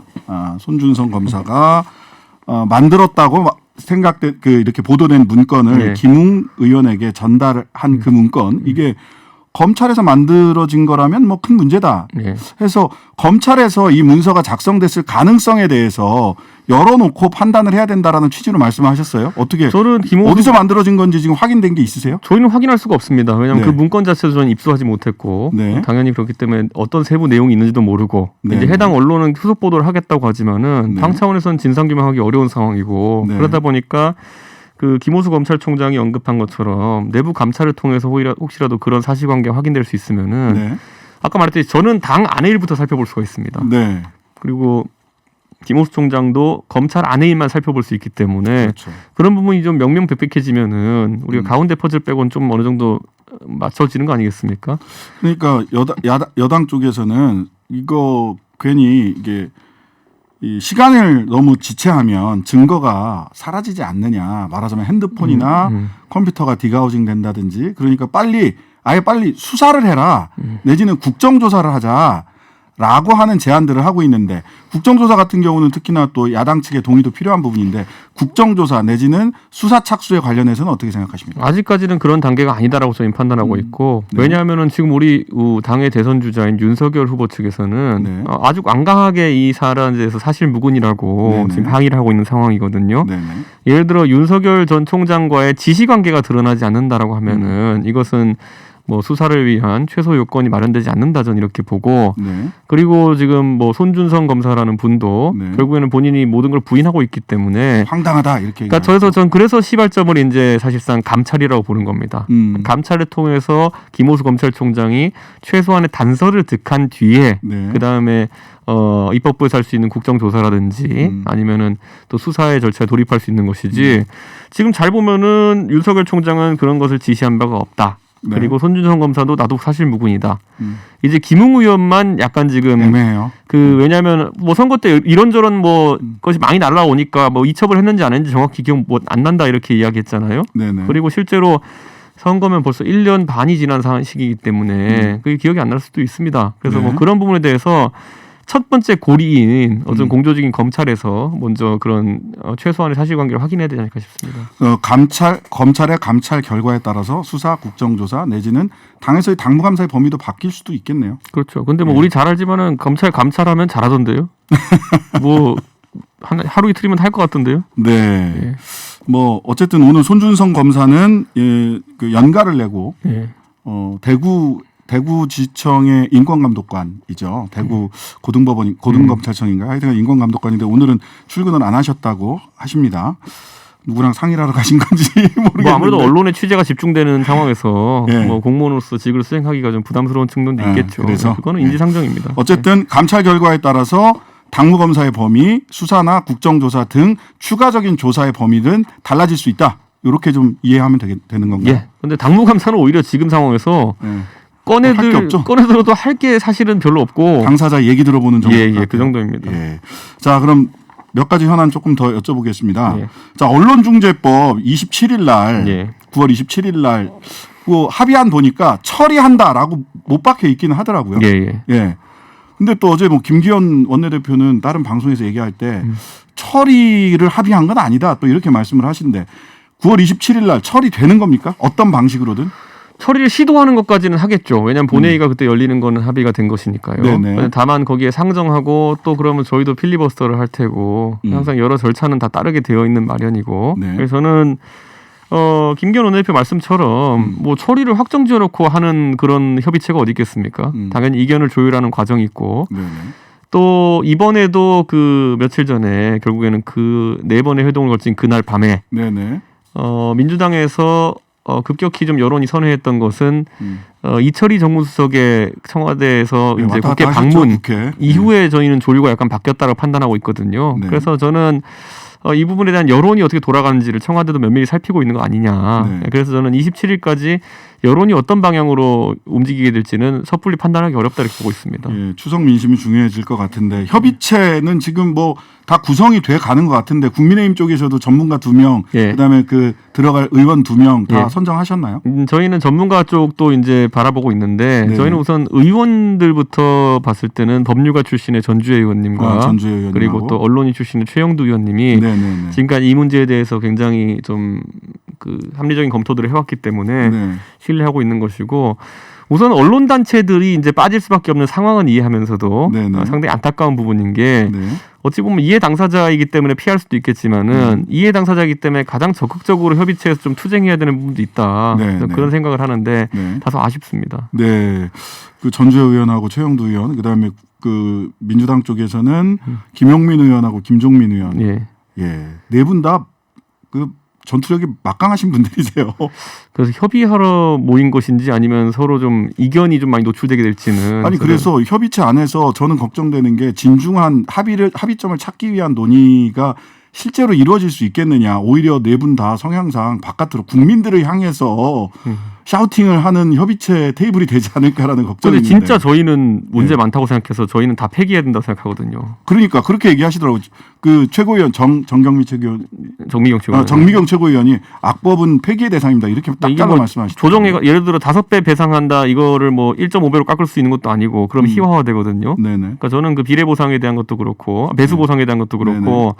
그리고 또 추정 조항 같은 경우에는 제가 그거는 삭제하자고 선포기하자고 네네. 이제 민주당 측에 제안을 했던 것이 그거 들고 있으면 계속 싸웁니다. 근데 그거는 뭐 민주당 쪽에서도 지금 뭐 협상을 위해서 남겨뒀을지는 모르겠지만 직전에 뭐 그거는 거둘 수 있다 이런 얘기까지는 나오지 않았나요? 아니, 저희는 들었다니까요. 네, 저희는 들었는데 네. 나중에 갑자기 또 그렇게 말씀하시니까 협상에 대해서는 테이블로 어쨌든 올려놓고 협상의 예. 지렛대로 삼으려고 하는 게 아닌가 싶은데요. 예. 예. 그래서 이 언론중재법이 이게 진짜 이렇게 탈출구냐 협의체가 이게 출구 전략이 출구의 문이 될 수 있을지 잘 모르겠습니다. 하여튼간에 진지한 논의 국민들이 지켜보지 않을까 싶고요. 자, 오늘 보니까 김종인 전 비대위원장님을 나의 스승이다 이렇게 관훈 토론에서 얘기를 하셨어요. 김종인 위원장이 저를 붙잡고 강의하신 적은 없는데요. 네, 제 스승입니다. 아, 제자로 받아주셨어요? 왜 그 고수들은 제자를 함부로 안 받는데? 그냥 제 마음대로 하는 겁니다. 네. 네. 제가 정치적 스킬이나 이런 거에 대해 가지고는 네. 김종인 위원장을 많이 답습하는 모습이 있다라는 게 주변의 평가이기 때문에 맞습니다. 그래서 그 부분에 대해서 이준석은 김종인이 아닌데 왜 김종인처럼 해? 라는 이야기를 비판을 하시는 분도 계세요. 김종인이 아닌데라기보다는 네. 비대위원장이 아닌데겠죠. 아. 그러니까 김종인 대표께서는 비대위원장이셨기 때문에 네네. 본인이 비대위원을 다 선임하셨고 네. 그렇기 때문에 비대위 내에서는 최소한 이견이 없이 당을 장악하고 가셨거든요. 그렇죠. 그런데 저는 선거로 선출된 당 지도부와 함께하고 있기 때문에 뭐 이분들 중에 저와 마음이 맞는 분도 있지만은 또 의견을 달리하는 경우도 있고 저와 지시관계가 아닌 분들이 많기 때문에 네네. 뭐 여러 가지 이견이 노출되는 것이 초기에 다소 혼란으로 보이는 거다.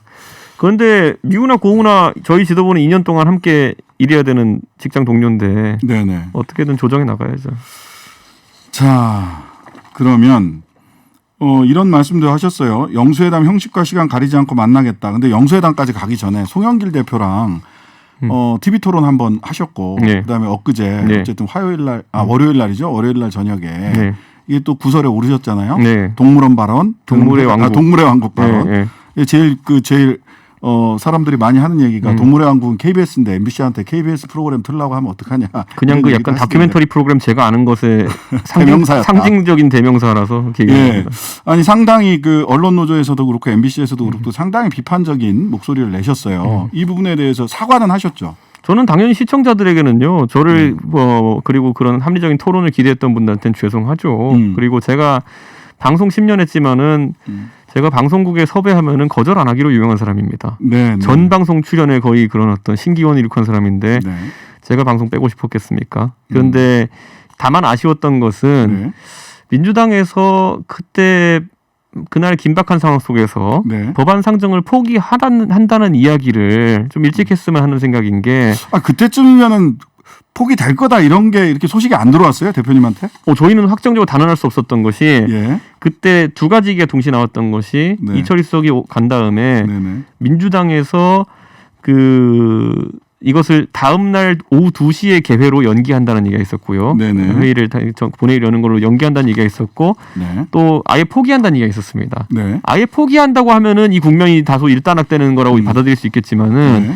오후 2시에 내일 다시 한다고 하는 거는 그냥 몇 시간 연기하는 거거든요. 그 상황에서는 현재 진행형이라고 볼 수 없고 그럼 제가 토론을 하는 것이 좀 희화화될 수 있는 거죠. 네. 답 적너라고 우선 얘기하죠. 네네. 답은 정해져 있어. 너는 토론만 하면 돼. 뭐 이런 식인 상황이 될 수 있으니까요. 아니, 근데 상정해 보면 이런 부분도 있지 않았을까요? 만약 토론을 막 하고 있는데 네.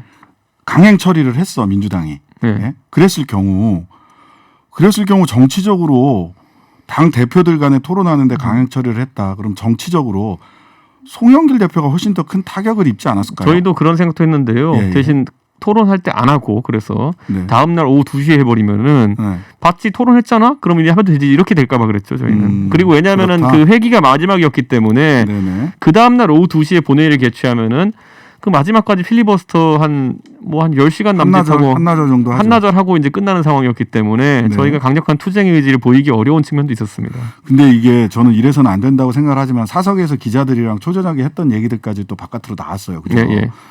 송영길이라는 동물이 여의도에 있다라는 얘기. 그런 그다음에 얘기를 했었나? 그런 얘기가 언론에 나왔어요. 아 그래요? 예, 예. 그 얘기했나? 예. 잘 기억이 안 나신다. 그럼 더 묻지는 않겠습니다. 예. 그런 얘기까지는 안 했는데. 그런 얘기까지는 안 했다. 네. 예, 알겠습니다. 자, 오늘 관훈 토론에서 거록 전투에서의 항우처럼 파부 침주, 결사의 네. 각오로 적과 싸우겠다라는 결의를 키워드로 삼겠다고 얘기를 하셨어요. 근데 또 한편 본인은 수비수다 이렇게 얘기를 또 하셨죠. 네, 예. 예, 당 대표는 수비수다. 결사의 각오는 이 앞에 이 돌격대가 해야 되는 거 아닙니까?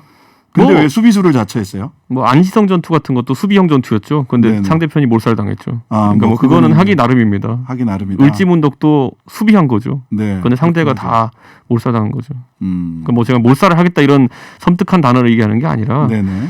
저는 좀 그런 생각을 합니다. 대여 공격의 선봉에 서라라는 주장을 저한테 이제 강성보수 쪽에서 많이 하거든요. 그렇죠. 아니면 아예 가만히 있던가. 예. 대여 공격의 선봉에 서라. 아니면은 조용히 있어라. 대선 후보들만 보이게. 근데 둘 중에 하나예요. 보니까. 대여 공격하면은 가장 잘할 사람이 아마 절 겁니다. 살살 약 올려가면서. 근데 이제 그 근데- 공격의 방식이 네. 되치기 방식이잖아요. 말하자면 본인이 네. 얘기했을 때 예. 뭐 야스쿠니 뭐 현해탄뷰, 야스쿠니뷰 이런 식의 예. 그 말의 허점을 노려서 파고드는 방식인데 그러니까요. 그 부분에 대해서 당 대표는 그렇게 하면 안 되는 거 아니냐라는 얘기도 또 해요. 어때요? 어떠신가요? 저는 뭐 당 대표도 저희 당의 박희태 대표 같은 분도 옛날에 계셨고 예. 그분이야말로 말로 사람 약 올리는 데는 사실 가장 먼저 이제 우리가 알고 있는 내로남불이라는 단어부터 창시하셨던 네. 그런 어떤 말에 대해서는 한 일견이 있으신 분이었잖아요. 네, 그렇죠.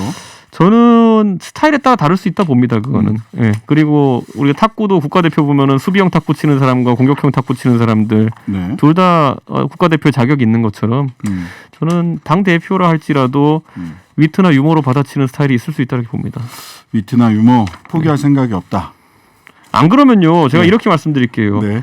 나경원 대표라는 우리 당의 큰 정치인의 네. 정치 여정 중에서 네. 나경원 대표가 강경 이미지로 투쟁한 거 딱 한 2, 3개월이었어요. 예. 그때 뭐 빠루 나왔을 그러니까 그 때. 심지어 그 막대기도 본인이 들고 그걸 문부시려고 했던 게 아니라요. 네, 맞아요. 국민들에게 아니 민주당이 이런 거 들고 문부시려 했습니다를 증언하기 위해서 들었던 거예요. 민주당은 아니고 그 경찰. 그 경위 국회 들고 그런 거였는데 예. 갑자기 그 사진만 본 국민들은 네. 아니 나경원 대표는 왜 그렇게 문든 그런 도구를 가지고 이렇게 강경 투쟁을 하냐 이렇게 돼버렸거든요. 네, 그래서 그랬죠. 참 그런 오해가 정치인에겐 치명적입니다. 네.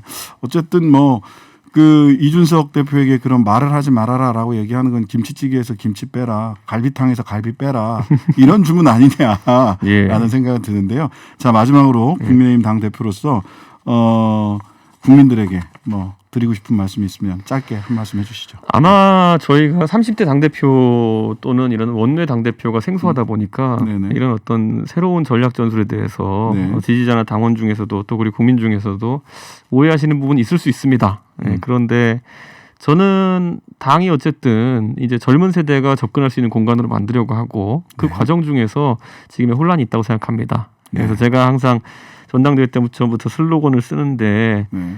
내일을 준비하는 대한민국에 음. 예, 젊은 세대를 빼놓지 않도록 네. 적어도 정치 영역에서도 그랬으면 좋겠습니다. 음. 최근 한 2021년 들어서 몇 개월간 네. 젊은 층의 정치 참여라는 것은 정말 신기할 정도로 확대되고 있고 네. 예, 이게 여야를 막론하고 하나의 문화가 되었으면 좋겠습니다. 네. 예, 지금까지 그 국민의힘 준스톤 이준석 당 대표님과 함께했습니다. 감사합니다. 네, 감사합니다. 네. 예, 바쁘게 일주일 보내셨죠? 금요일엔 우리 단골 손님들에게 문화 미식회 음악 한 그릇 오늘 가득 채워서 보내드립니다. 이번 주는요, 제가 성덕입니다. 성공한 덕후라고 제가 정말 좋아하는 블루스 디바 강허달림 씨 모셨습니다. 반갑습니다. 안녕하세요. 예, 반갑습니다. 축하드립니다. 예, 개업을 감사합니다. 하셨군요. 개업했습니다. 네. 그래서 오늘 아주 좋은 노래로 우리 단골 손님들에게 멋진 노래 한 그릇 좀 부탁을 드리겠습니다. 자, 우리 인사를 저한테 하셨는데 이제 청취자 여러분들한테도 한번 하시죠. 네, 안녕하세요. 노래하는 강호달리입니다. 오늘 제주에서 올라오신 거예요? 네, 네. 몇 시간 전에 도착해서 예. 네. 끝나자마자 이제 반갑습니다. 비행기 타고 예. 또 퇴근하고. 비행기 타고 퇴근하시는 네. 거예요? 괜찮네. 네. 예. 뭐 저는 알지만 우리 그 단골 손님들은 잘 모르실 수 있어서 네, 네. 강허달림은 본명이 아니신 거고. 아니죠. 네. 예. 달림. 네, 강은 아버님 성, 허는 어머님 성, 달리자 달림. 달림. 예. 네. 달림 아닙니다. 문 이거 아니고요. 달림이에요. 그래서 이 1인 기획사 이름이 런 네, 아닌가요? 런뮤직. 런뮤직. 예, 딱 런뮤직. 보고 이거는 달림이구나. 강화달림 씨 다운 장명이다라는 생각을 했습니다. 어떻게 다 튜닝은 다 되셨어요? 네네네. 함께 오신 분도 잠깐 소개를. 안녕하세요. 기타리스트 전성우입니다. 네, 감사합니다. 오늘 그래도 길게 하네요. 예, 네. 말이 아니라 기타로 인사를 제대로 드리겠다 이렇게 생각을 하고요. 제가 정말 좋아하는 노래를 첫 곡으로 준비하셨네요. 노래 한 곡 듣고 본격적인 이야기 나눠보겠습니다. 외로운 사람들입니다.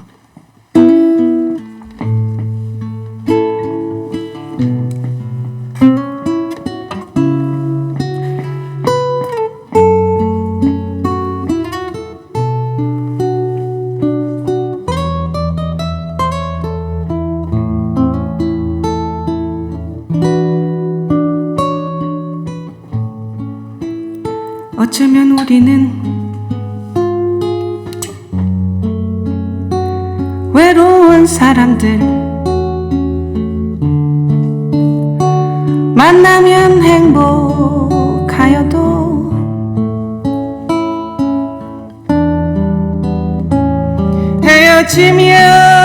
헤어지면 다시 혼자 남은 시간이 못 견디게 가슴 저리네.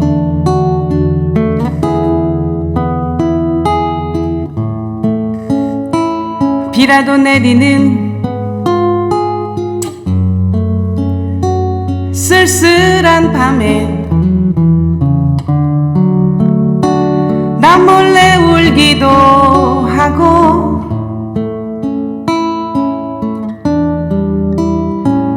누구라도 행여 찾아오지 않을까 마음 설레어 보내.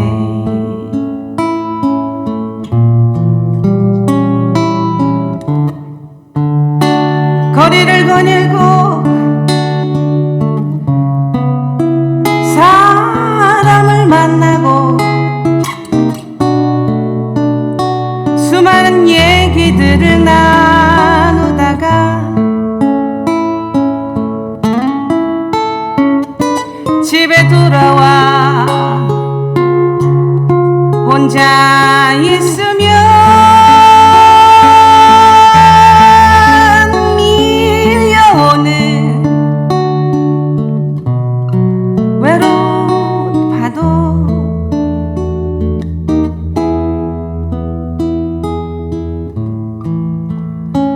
우리는 서로가 외로운 사람들 어쩌다 어렵게 만나면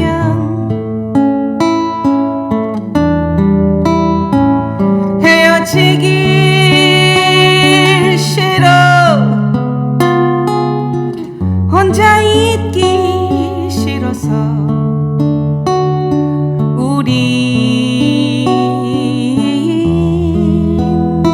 사랑을 하네.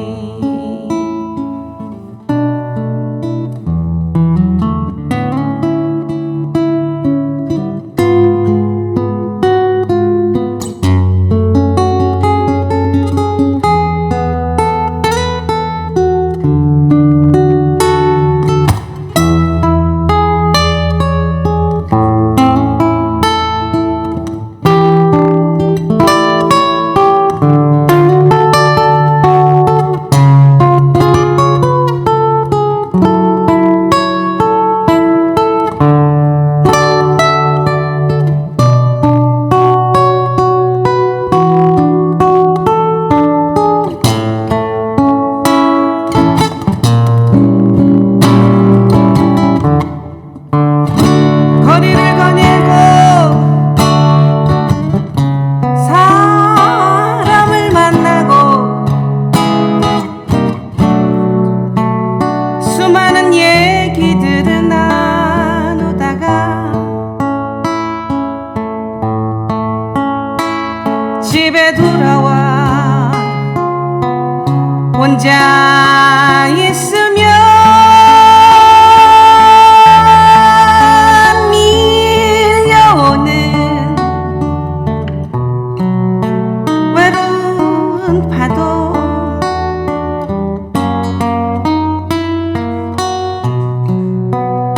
우리는 서로가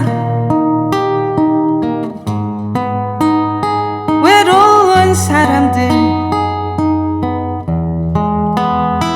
어쩌다 어렵게 만나면 헤어지기 싫어 혼자 있기 싫어서 우린 사랑을 하네. 헤어지기 싫어 혼자 있기 싫어서 우린 사랑을 하네. 헤어지기 싫어 혼자 있기 싫어서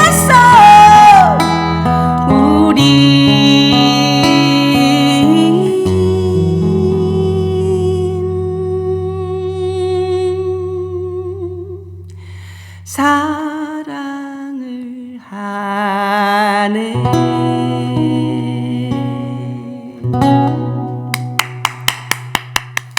어우, 한잔 해야 되는데. 예. 아, 너무 감사합니다. 우리 6509님, 퇴근길인데 노래 너무 좋아요. 하고, 눈웃음 물결. 그 다음에, 우리 5279님, 강어달님이다. 반가워요. 외로운 사람들 듣고 싶어요. 신청하자마자 나오네요. 예. 6705님, 진행자 40만족 방송이네요. 덕분에 좋은 노래 듣네요. 예, 맞습니다. 40만족입니다. 아, 자아실현 방송 같다는 느낌을 네. 생각을 하고 있는데요. 예.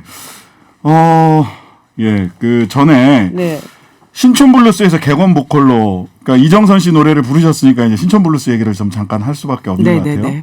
하셨죠. 네. 이때 포크, 블루스 신촌 블루스가 또 우리나라에서는 또 독보적인 또 밴드였으니까. 네. 본인이 이 블루스 또 포크 계열 음악을 하시게 된 계기는 어떤 게 있으셨나요? 원래는 포크 음악을 하고 싶었어요. 예. 밥 딜런, 네, 조니 미첼 이런 예. 포크 가수들 정말 좋아해서 그런 싱어송라이터가 되고 싶었던 적이 있었는데 어떻게 이렇게 어떤 아카데미라는 음악 학교를 다녔는데 네. 거기 수업 재즈 아카데미? 예, 재즈 아카데미라는 블루스 앙상블이라는 수업이 있었어요. 네. 거기는 모든 학생들이 다 청강을 할 수 있는 수업이었는데 파트별로 다 돌아가면서 자기 퍼포먼스를 하는데 네네. 그거를 본 기타 치는 친구가 저에게 저스트 블루스라는 클럽을 이태원에 있었던 지금은 없어졌지만 네네. 그 클럽의 보컬로 소개를 하면서 거기서 본격적인 이제 음악 프로페셔널 음악을 시작하게 된 거죠. 그래 뭐 블루스가 뭔지도 모르고 그 클럽이 그런 블루스 클럽 정체도 잘 모르고 갔다가 네. 오디션을 본 후에 공연을 시작했는데 저한테 너무 맞는 음악이었던 거죠. 본투비였다. 네. 뭐 연습을 막 열심히 하고 했던 게 아니라. 연습은 정말 피가 나게 했죠. 잘 모르는 음악이니까. 그러니까 네. 시작한 이후에는 뭐 연습을 많이 하셨지만 네. 그 이전에 목소리가 딱이야 블루스 그걸 딱 픽해준 친구분이 굉장히. 네, 지금은 음악을 안 하고 네. 풀문이랑 같이 팀 오랫동안 했던 친구인데 지금은 네. 소믈리에 하고 있어요. 그 친구가 저를 소개를 해서 그때 지금은 돌아가셨지만 최수영 씨께서 제 네네. 목소리를 들어보시더니 네. 노래 않고 말하는 목소리 듣고는 네. 잘 어울리겠다고 해보라고 그랬어서 그때부터 이제 원래 블루스 음악이 카피가 잘 안 되잖아요. 맞아요. 네, 그래서 제 식대로 이렇게 부르기 시작한 거죠. 그거는 도저히 카피가 안 되죠 블루스. 네. 재즈 블루스 이런 게 전부 다 본인의 쪼가 생겨야 할 수 있는 것 같아요. 또 네. 3집 리메이크 앨범 비욘드 더 블루스 강화달림 수록곡들 보면 네. 어민호, 이정선, 송창식, 최백호 등등 선생님들이 네. 많으세요. 이분들의 곡들 가지고 리메이크를 하셨는데 네, 네. 이거 선뜻 강화달림이니까 해봐 이렇게 허락해 주시던가요? 제가 선곡은 제가 했고요. 예. 왜 블루스 앨범을 좀 만들고 싶었는데 커버 앨범으로 네네. 여자가 고를 만한 곡들이 블루스 곡이 많지가 않더라고요. 의외로 한국에. 우리나라만 더 그렇죠. 우리나라. 그래서 좀 블루지한 감성이 저한테 맞는 곡들을 추리다 보니까 네네. 그런 선생님들의 곡이었죠. 근데 그때 조그만 회사랑 같이 조율을 해서 음반 제작을 시작을 했었는데 네네. 아무래도 제작비가 쉽지가 않으니까 직접 제가 일일이 찾아다니면서 선생님들께 인사드리고 사용 승인서를 직접 받았죠. 그러니까 송창기 선생님은 예. 하나만 계셨어요. 미사리. 예. 거기까지 새벽에 밤 늦게 계시니까 예. 네, 그때 갔던 기억도 비행기 타고 가서 또 허락받고 다시 비행기 타고 내려가시고. 그때는 제주 2주 전이어서요. 그러네요. 네, 예, 네. 예. 그러셨구나. 근데 이제 그 뒤에 음반 내고 나서 송창기 선생님께도 아직 그 감사 인사를 제대로 드린 적이 없어서 이 방송으로나마 네. 모든 선생님께 감사 꼭 전해드리고 예. 싶습니다. 그러니까 사용은 바로바로 하게 해주시나요? 네, 너무 흔쾌히 허락해 주셔서 달림씨라면 해보셔도 되겠습니다. 예, 그래서 사실 원곡 리메이크 할 때 네. 굉장히 고민이 많아지잖아요. 원곡이랑 그렇죠, 똑같이 아무래도. 해도 안 되고 네. 내식의 해석이 뭘까에 대한 고민이 많으셨을 텐데 네. 그 부분을 어떻게 좀 우선 선곡들이 제 감성에 가장 맞는 가사나 리듬이었기 때문에 그래서 제가 최대한 좀 자연스럽게 노래를 할 수 있는 곡들을 좀 선곡을 했고 프로듀서 분과 좀 많이 상의를 해서 아무래도 또 원곡의 훼손이 너무 되는 것도 좀 아쉬운 그렇죠. 부분들이 있어서 제 개인적으로 네. 그래서 가장 좀 저답게 자연스럽게 좀 배워져 나오게 하자 했는데 같이 연주해 주신 분들이 너무 잘 연주해 주셔서 좋은 지금 많이 좋아해 주셔서 감사해요. 겸손 모드로 갑자기 연주해 주신 분도 잘해 주셔야겠지만 진짜요? 해석해서 네. 노래 부르시는 분이 네. 예, 녹음실 하지만은- 때는 되게 즐거웠어요. 같이 녹음할 때. 아니 네. 저도 재밌게 잘 들었습니다. 특히 네. 이 외로운 사람들 이정선 선생님은 네. 뭐 이 외로운 사람들 조금 아까도 불렀지만 뭐 특별히 무슨 뭐 말씀 주시든가요? 전부터 외로운 사람들 많이 이렇게 많이 부르시고 하셨었잖아요. 네, 그렇긴 했는데 이제 유일하게 또 선생님 음반 나오고 홍보 영상도 흔쾌히 또 촬영해 주시고 말씀도 코멘트도 해주시고 그러셨죠. 자, 지금 근데 댓글이 대단하십니다. 다음 곡은 기다림 설렘이겠죠? 댓글이 이렇게 올라와요. 여기는 일산. 다음 곡은 기다림 설렘이겠죠? 대단하시네. 6705님 기다림 설렘 신청이요.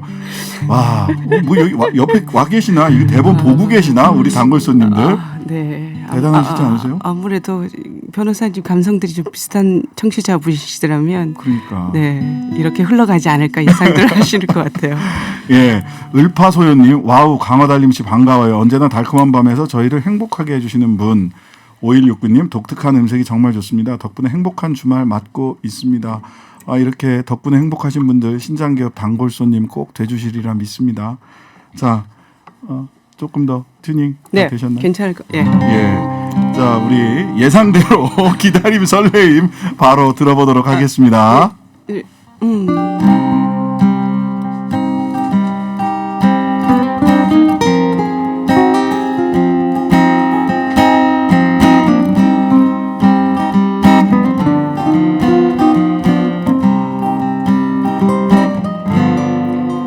반딧불 춤추던 곳에 앉아 밤새 웃음을 나누지 뒤둥그레진 눈빛 사이로 들어오는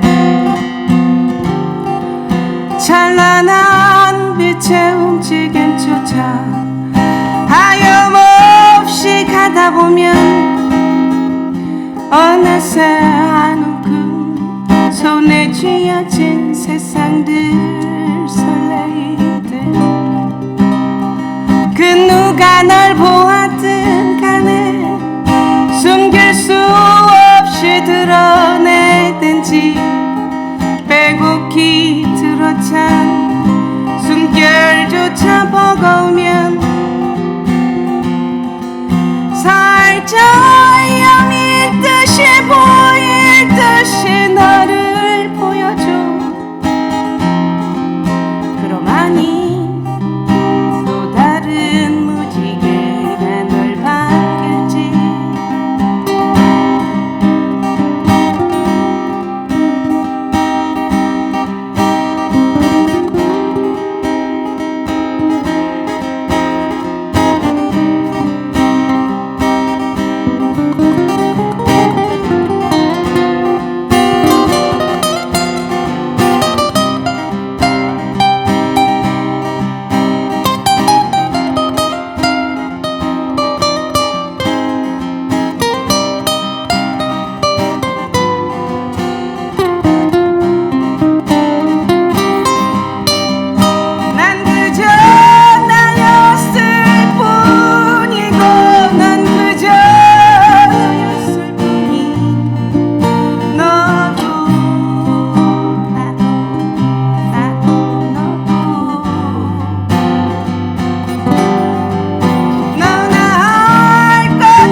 활짝 웃을 수 있겠지. 아무렇지 않는 듯 흘려버린 시간들보다도 얘기할 수 있겠고 그래. 기다림이란 설레임이야. 말없이 보내주고 기쁠 수 있다는 건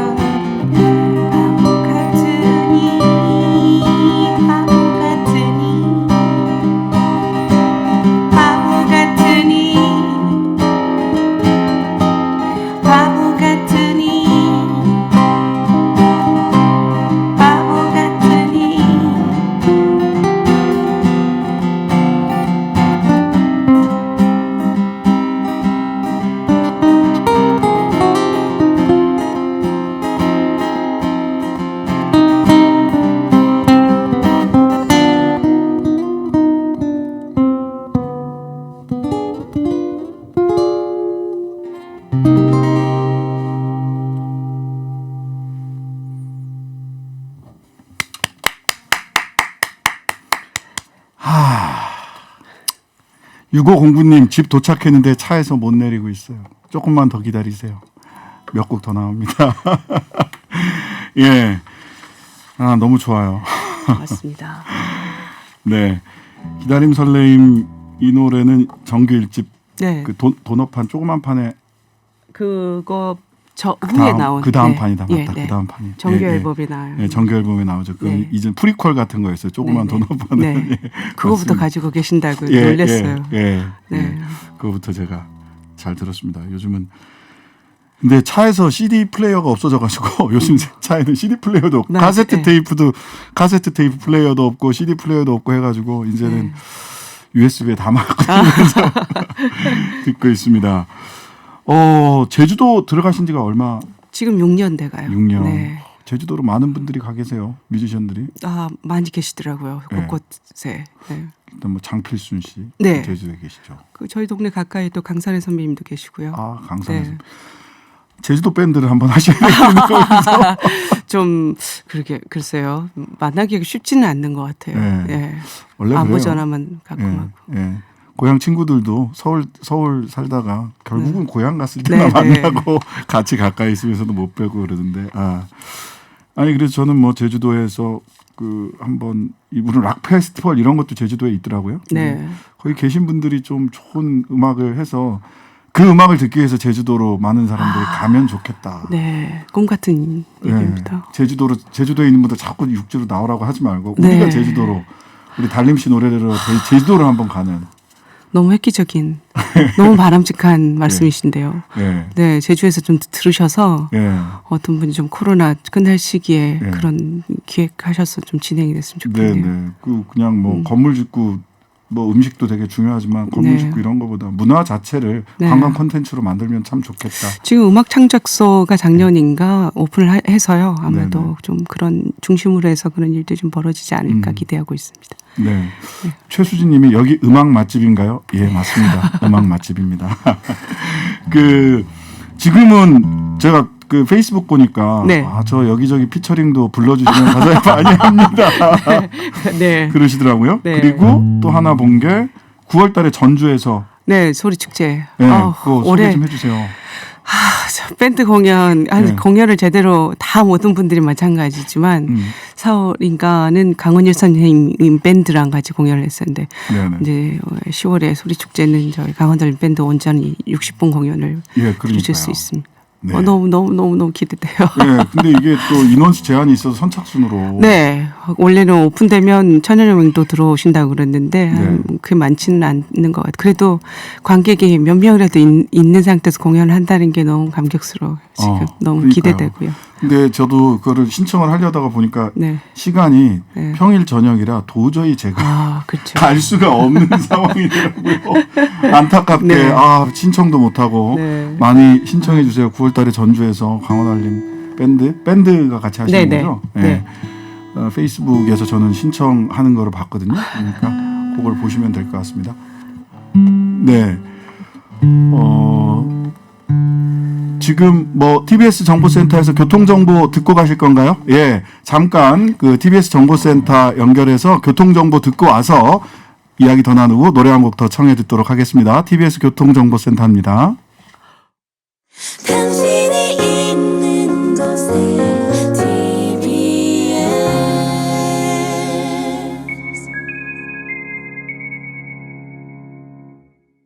7시 51분 TBS 정보센터입니다. 오늘 0시부터 오후 6시까지 집계된 신규 확진자 수는 1,494명이고요. 앞으로 자정까지의 집계가 더해지면 내일 0시 기준 확진자 수는 1,700명대 1,800명 내외가 예상됩니다. 오늘 추석 방역 대책에 대한 발표가 있었는데요. 감염 위험을 최소화하기 위해서 철도 승차권은 추가 판매 없이 창측 좌석만 판매하고 고속도로 통행료도 추석 연휴 기간 동안 정상 징수되겠습니다. 또 여객선은 정원의 50%만 운영되겠습니다. 성묘는 가급적 자제하시기를 권고했는데요. 벌초는 가급적 대행 서비스를 이용할 것을 권고했습니다. TBS 정보센터였습니다. 잘생겼잖아요. 닮았는데면서 예.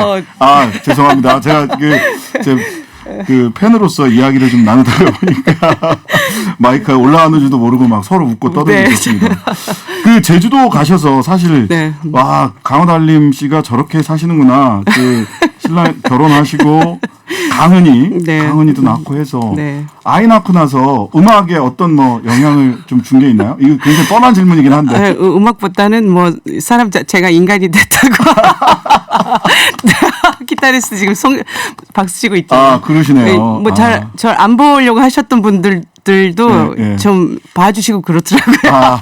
아니 페이스북 보면 너무 행복해 보이고 네. 제가 그 강은이나 백기 씨 남편 옆집 사는 사람 같은 느낌이 들 네. 정도로 굉장히 네. 자연스러운 모습들을 많이 보여주셔서 네. 그 따님이죠. 강은이랑 같이 강은이가 피처링한 노래도 있어요. 그 녀석이 그 마더 프로젝트라고요. 예, 그 예. 음악을 하는 싱어송라이터들이 예, 예. 엄마 뮤지션들이 모여서 그 프로젝트 앨범을 만들었는데요. 거기에 이제 저도 한 곡 참여했는데 그 은희가 만든 곡에다가 네. 제가 노래 가사를 붙여서 해서 러브라는 러브라는 곡을 만들었어요. 러브. 예, 러브. 예.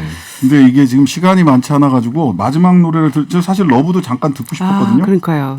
그녀가 내게 건네는 아름다운 얘기 차분 눈을 감아보지만 여전히 보이는 건 날 닮은 눈동자 하나 둘 셋. 너무 예뻐요. 달림 씨가 이렇게 예쁜 노래를 부르시네요.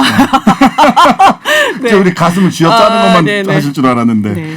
자, 이제 마지막 노래 너무 아쉽네요. 들려드려야 되는데 저도 네. 너무 아쉽습니다. 맞습니다. 더 하고 싶은데 지금까지 우리 강호달림 보컬 강호달림 그리고 기타리스트 전성훈님과 함께 했고요. 마지막 곡 들으면서 저도 이번 주 여러분께 마지막으로 인사드리겠습니다. 저는 월요일 날 다시 찾아뵙겠습니다. 우리 강호달림 씨의 기다림 설레임 마지막 곡으로 듣겠습니다. 감사합니다. 흐르는 바람결에 눈부신 하늘 소리 없는 구름 위로 자유롭게 날아오르는 힘찬 새들의 날개 죄송합니다. 꼭 안아주세요예요. 꼭 안아주세요 꼭 안아주세요 알 수 없는 그 두근거림이 사람과 사람